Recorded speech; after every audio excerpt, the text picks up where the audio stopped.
आज Doubtnut app download करें। Doubtnut पर अपने सभी गणित, रसायन विज्ञान, भौतिक विज्ञान और जीव विज्ञान के डाउट्स का करो सफाया। बस प्रश्न की फोटो खींचो, एक ही प्रश्न को क्रॉप करो और तुरंत वीडियो सोल्यूशन पाओ। अभी डाउनलोड करें। हेलो, प्रश्न है श्वसन से संबंधित निम्न कथनों पर विचार कीजिए। पहला कहता है ग्लाइकोलाइसिस की क्रिया कोशिका की कोशिका द्रव में होती है, तो ये बिल्कुल सही है। ग्लाइकोलाइसिस की जो प्रक्रिया होती है, हम जानते हैं कि यह कोशिकीय श्वसन का प्रथम चरण है और ये कोशिका द्रव में होती है। इसके लिए ऑक्सीजन की कोई आवश्यकता नहीं होती है ना। तो ये कहाँ होती है?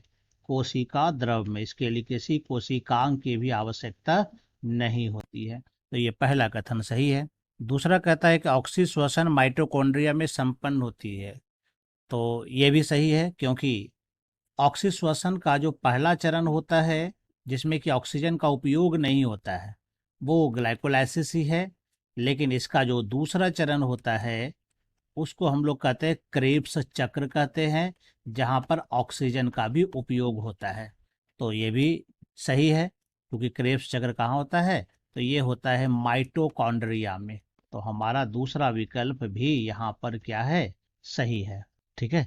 तीसरा कहता है यहाँ पर कि इलेक्ट्रॉन परिवहन तंत्र माइटोकॉन्ड्रिया की बाहरी झिल्ली में स्थित होता है। ये गलत होता है, बाहरी झिल्ली नहीं होता है। तीसरा नंबर का जो जवाब होगा वो होगा आंतरिक झिल्ली, भीतरी झिल्ली पर यह पाया जाता है ना। तो ये तीसरा नंबर हमारा गलत हो जाता है, ये सही कथन नहीं है। पहला दूसरा सही है। चौथा में कहता है कि C15 है, H98 है, O6 है। कहता है यह ट्राइपामिटीन है। तो यहाँ पर थोड़ी सी गलतियाँ मौजूद है। ये ट्राइपामिटीन का जो फार्मूला होता है ये C15 नहीं C51 होता है ना।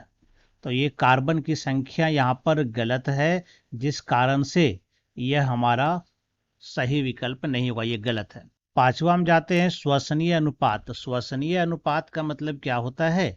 अगर हम पांचवा विकल्प देखें जो कि कह रहा है श्वसनीय अनुपात, तो श्वसनीय अनुपात का मतलब होता है जितना CO2 मोचित होता है, यानी जितना बाहर निकलता है मोचित CO2 का आयतन बटे उपभुक्त ऑक्सीजन। लेकिन यहाँ पर गलत दिया गया, यहाँ पर कहता है निर्मोचित ऑक्सीजन का आयतन। तो निर्मोचित ऑक्सीजन नहीं होता है और ना कार्बन डाइऑक्साइड उपभोग होता है, यानी ये गलत। तो सही हमारे पास सिर्फ पहला और दूसरा है। तो अगर अब हम इसके विकल्प को देखें तो उपरोक्त कथनों में कहता है पहला, दूसरा और चौथा सही है, तो ये गलत होता है। पहला दूसरा जरूर सही है, लेकिन चौथा यहाँ पर सही नहीं है। फिर कहता है दूसरा, तीसरा और चौथा सही है, तो ये भी गलत हो जाता है। दूसरा सही है लेकिन तीसरा चौथा गलत है। तीसरा चौथा पांचवा ये तीनों गलत है। दूसरा चौथा पांचवा सिर्फ दूसरा सही है, बाकी ये दोनों गलत है। यानी यहाँ पर कोई भी उत्तर सही नहीं है। उत्तर जो सही होगा यहाँ पर पहला और दूसरा उत्तर यहाँ पर क्या होगा? बस यही सही है ना। कक्षा 6 से 12वीं से लेकर नीट, IIT, JEE वो एडवांस के लेवल तक 1 करोड़ से ज्यादा छात्रों का भरोसा। आज ही डाउनलोड करें डाउटनेट ऐप या व्हाट्सएप करें अपने सारे डाउट्स 8400 400 400 पर।